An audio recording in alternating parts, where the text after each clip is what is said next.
I mean, the customer base helps, right? Like it really is inspiring to go to work every day knowing that you're making a difference. And a lot of companies will say that, but just being able to see the tangible results, talk to our customers, see them like literally like out in the field, like waving to them, that helps a lot. I think the other dynamic is it's a snowball effect, right? Like I try to bring my A game. I try to lead by example. I try to hire people that do the same thing, and I find that it's contagious. So you just get a good core nucleus of people that are really excited to go to work and to solve problems. And in my case, I'm very competitive, and we like other competitive people, and it's fun. It's kind of like a big game we're playing, and we all want to win. Welcome to Grow Think Tank. This is the one and only place where you will get insight from the founders and the CEOs of the fastest growing privately held companies. I am the host. My name is Gene Hammett. I help leaders and their teams navigate the defining moments of their growth. Are you ready to grow? Today we talk about enthusiastic employees. How do you attract them? How do you retain them? But most of all, just how do you create a business where people are having fun, they're aligned together, and they have this sense of enthusiasm that really is a spark for everyone around them. Our special guest today is the CEO of Skimmer. They are a platform for pool cleaners, I would assume. It's kind of like an all-in-one tool for pool cleaners to run their businesses. And Skimmer's been on a tear of growth lately, and they continue that because of their people. Jack and I talked about, what does it take to attract enthusiastic employees? What does it take to retain them? What I liked most about this is just, being candid about the values and why they're such an important piece to their overall culture and where he started with that. I'll give you a hint. It was day one. They wanted to make sure that they were aligned together on values, and those first few hires were all aligned with it. And that's one reason why they've been able to create a business where they've only had one person quit in the last 3 years. So all that to be said, we're going to talk about enthusiastic employees with Jack, and you're going to enjoy it.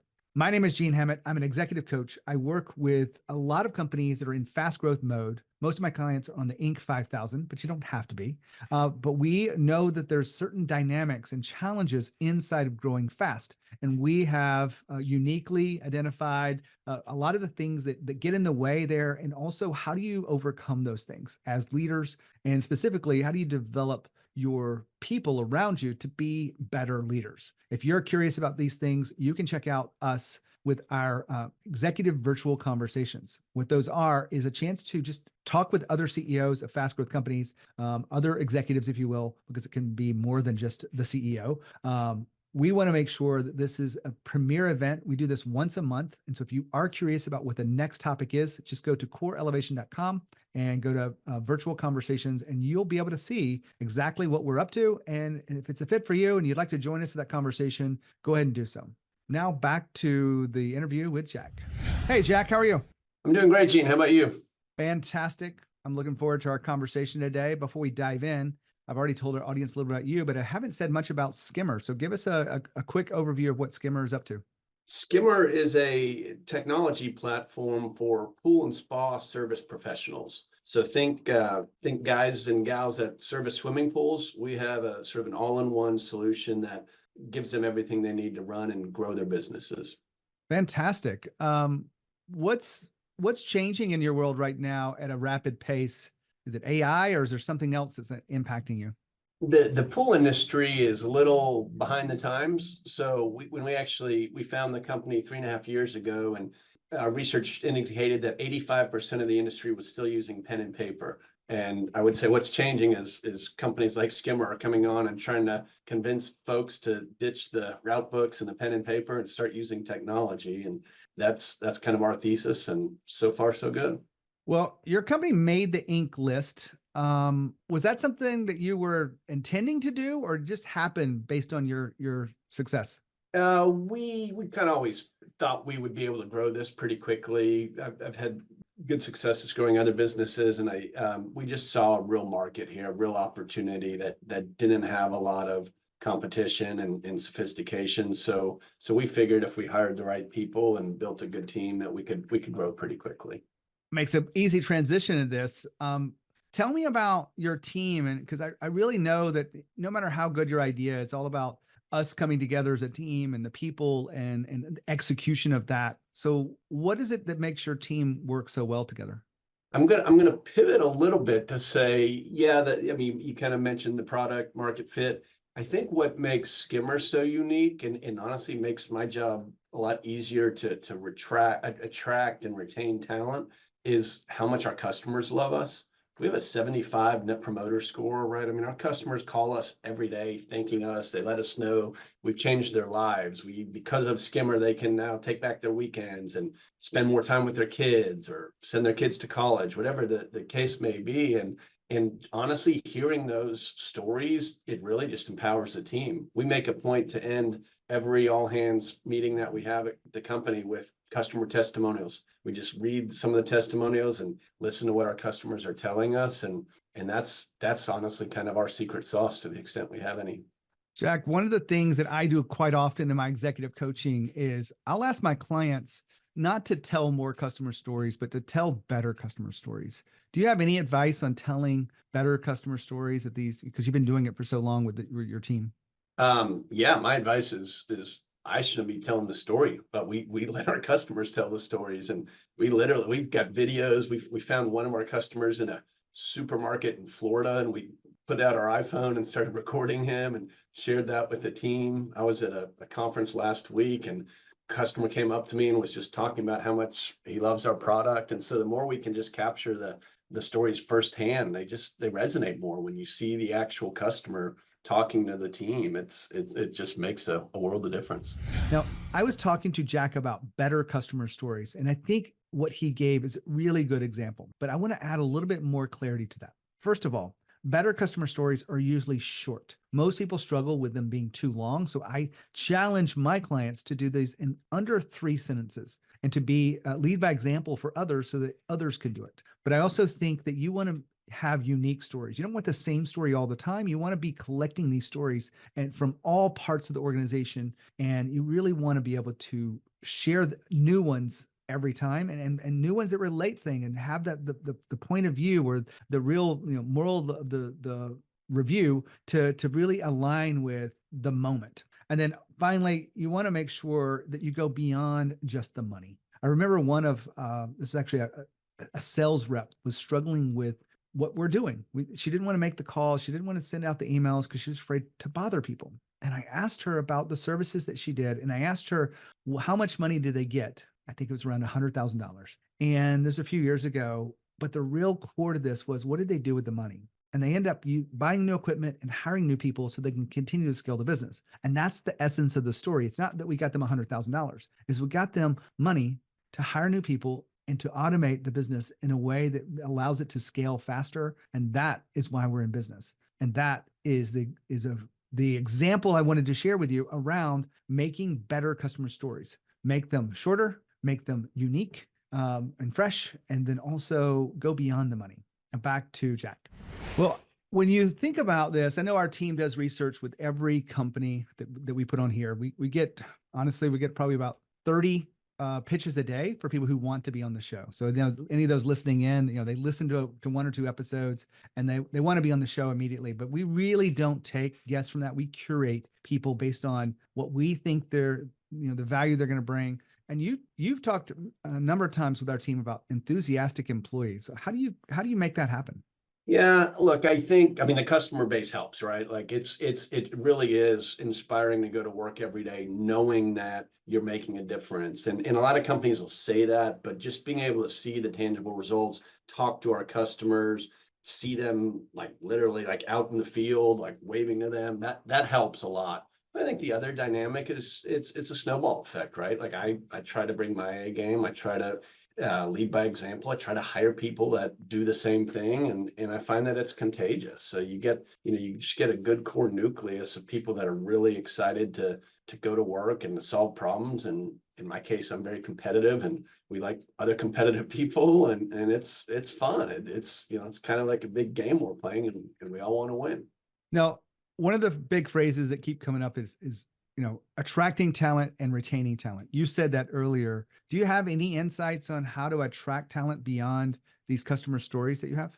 One of our core values is we believe in uber transparency. And we've had really good success when we've been interviewing and recruiting people to basically overshare with them. We share all our financial information. We share our board decks, our investor reports. We share the good and the bad. And we want folks to know, like, this is what it would be like to work at Skimmer. And you can talk to as many people as you want. You can ask the hard questions, and we'll be honest with you. And I think that's really helped just kind of level set and almost kind of recalibrate the way people think about our company. I don't know if you were to frame yourself as a serial entrepreneur, but I know you've done this before. And you talked about like transparency. You mentioned sharing decks with people that aren't even employees yet. Where did you get this level of transparency? But the irony is I am a trained attorney, and I probably should be a little more careful. Sometimes I even bypass the NDA step, which I think my lawyer friends are kind of shocked by. But yeah, I think I've just learned, and honestly, I've been on both sides of it. One of my previous companies, we were pretty transparent, but some of the businesses that were related were the opposite, and I just saw the effect that would have on employees, where they felt like they were in the dark on everything, and it just didn't lead to a very healthy environment. I'm a big fan of teamwork, and I think the more people know and the more they feel like they're making contributions, and the better teammates they'll be, and the more excited they'll be to make a difference at work. And I'll also give a shout out. My business partner is a big believer in transparency. And when we were kind of coming up with the core values for the company, he was one of the quick ones to point out, let's just be uber transparent and see where it goes. Well, I have done a lot of research, and you're not even probably aware of this, but one of the things I speak on stages about is how do we get employees to feel like owners? And one of the pieces that fit into that, I've actually kind of isolated it down to 6 parts, but one of them is transparency. And I would say remarkable transparency, which is more than you would get anywhere else. You call it uber transparency, but it absolutely is a powerful force inside of a culture when people feel like they have the whole story, not just part of it. And you're sorry to cut you off. No, you mentioned it, like you're sharing the bad stuff too. So when you're sharing the bad stuff, what happens? Maybe not with the new hires, but with the people that are already on the team, are they rallying for you, or are they kind of hesitant to move forward because they're scared? We've been very fortunate in over 3 years now. We've only had one employee quit. And so we've been able to retain folks, and that's in large part because I think people feel we've got credibility at the management leadership level because we are sharing everything. And I mean, I've had several folks tell me, man, my first week on the job, you showed us our financials and our budget, and you just put my mind at ease. Look, we're a tech company. We're losing money by design, right? And if I didn't share the financials, who knows what kind of narrative would be spun up around the fact that we're going to go out of business, run out of cash. And in fact, it's kind of the opposite. We're doing really well. We've got a lot of investors or would-be investors lining up, and being able to share with the company that, hey, here are the numbers, but they're, don't draw your own conclusions necessarily, right? That's one of the benefits I get of being transparent, is I can kind of let them realize that it's okay if we're burning cash here because this other metric is really strong, and that matters more. Jack just was talking about being transparent in sharing things, and I mentioned how if you share the bad news, that they will rally for you. What I really mean by that is when people know that there's some challenges ahead of us and they like working there, they're not going to throw gasoline on the fire and make it worse. They're actually going to look for creative ways to save money or create a new market or a new product. And that's what you want. You want people with that creative energy and enthusiasm of an owner of the business, looking for ways to come to overcome that. And if you're really transparent with people, it allows them to participate. But if you hold it back, they can't participate. So my hope is that you create a place where the best ideas win, and that you're willing to be transparent enough to be able to select those ideas from everyone across the organization, not just you or the top leaders of the team. Back to Jack. I got to go back to the company core values, because that's another area where a lot of companies sleep on. I think they just don't see the importance of it. They know that execution is extremely important, and the KPIs and the profitability and all those things are important. But you've also, I don't know, over-index is the right word, but you've really put a lot of focus on the company core values. Why is that such an important part to your company's success?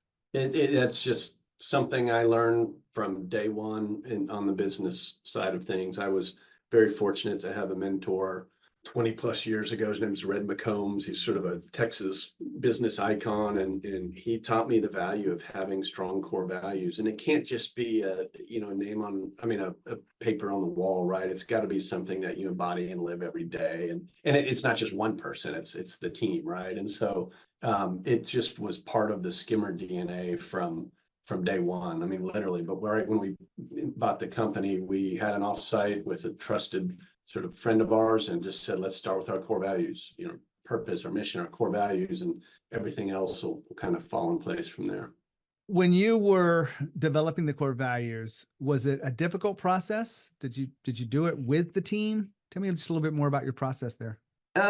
We did it with the team at the time, which was really small. But every year I think we've done a refresh on them and said, hey, do we still think these embody what we are and what we want to be? And so I think people feel as if they've had a seat at the table and some real voice in the matter. But no, it wasn't difficult. I will say the one that we talked already about transparency, but I've never been great at, I tell people I think I'm a better leader than manager, and I've never been great at giving feedback, especially negative feedback, because right, nobody really enjoys doing that. And so I said, hey, but if we put this as a core value, it'll be a forcing function for me, right? I've got to actually be transparent and be more proactive in letting people know if they could have done better or if they're not performing here or there. So kind of almost did it to hold myself accountable in that regard.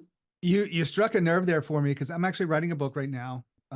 It's even when this comes out in a few weeks, it'll still be 2 months at least before we publish this. And that book is on how to give negative feedback. I don't know why I'm coughing here, Jack. Maybe you caught me off guard a little bit. Struck a nerve. But you said you weren't very good at it and you wanted to get good at it. So let's take those in two separate things. Why weren't you very good at negative feedback? I'm conflict avoidant, and Okay. I just a conflict avoidant / a people pleaser, and it's just a little bit uncomfortable. Yeah. And then as a forcing function, you wanted to get better. What was the value to you of getting better at negative feedback?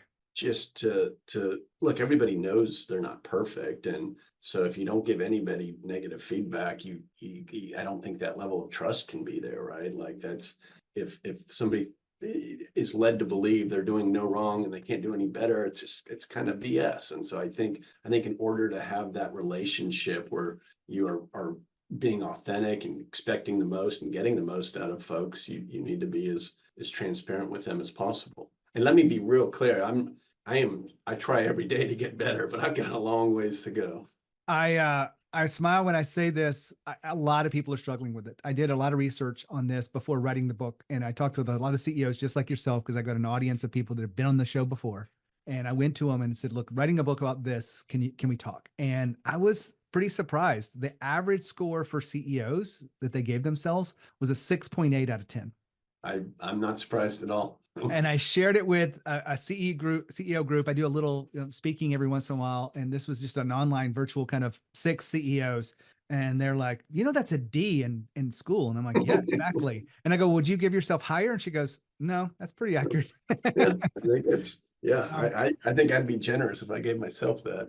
And we went a little step further with that. We looked at the executive team. The executive team actually got a 6.9. So really not statistically different, but the managers who were learning from the leaders around them that are conflict avoidant and people pleasers have a 5 out of 10.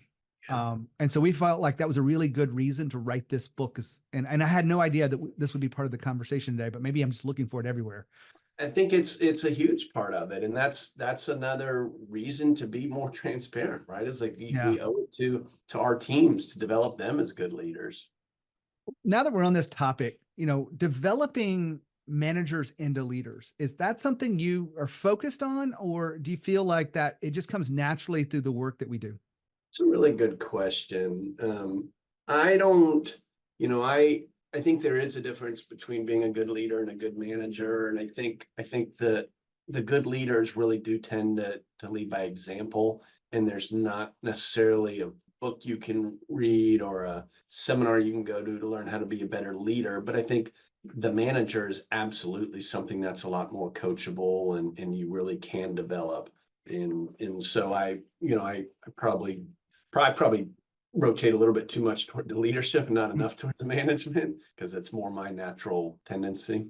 Well, as we begin to wrap things up, Jack, what is the distinction between manager and leader for you?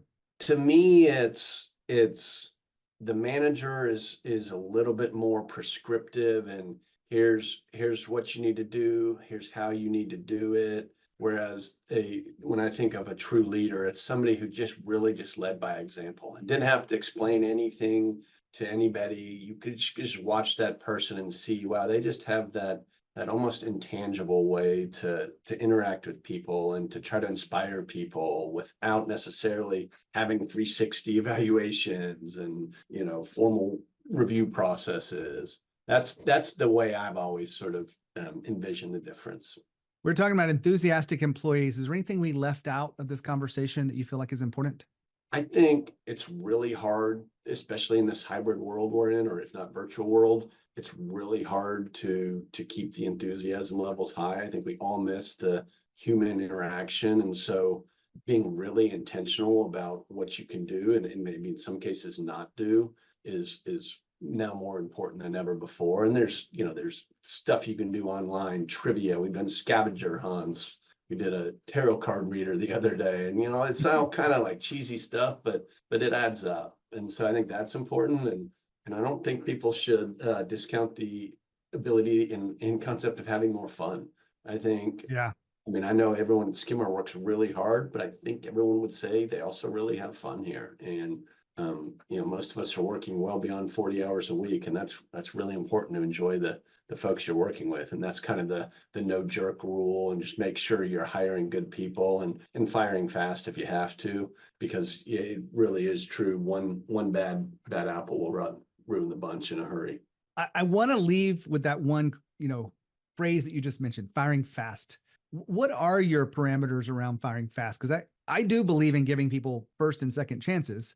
But what do you think about your principles for firing fast? Well, again, it'd be a do as I say, not as I do. And I'm thinking back to the good managers and leaders that I've had before. And I think it's pretty related to the transparency and the more feedback you can give and let people know they're either doing a good job or they're not doing a good job. And if you can quickly identify that it's not working out, it's 9 times out of 10, it's better off for both people if you can move quickly, and that person who wasn't going to succeed, ultimately hopefully finds a new home for them.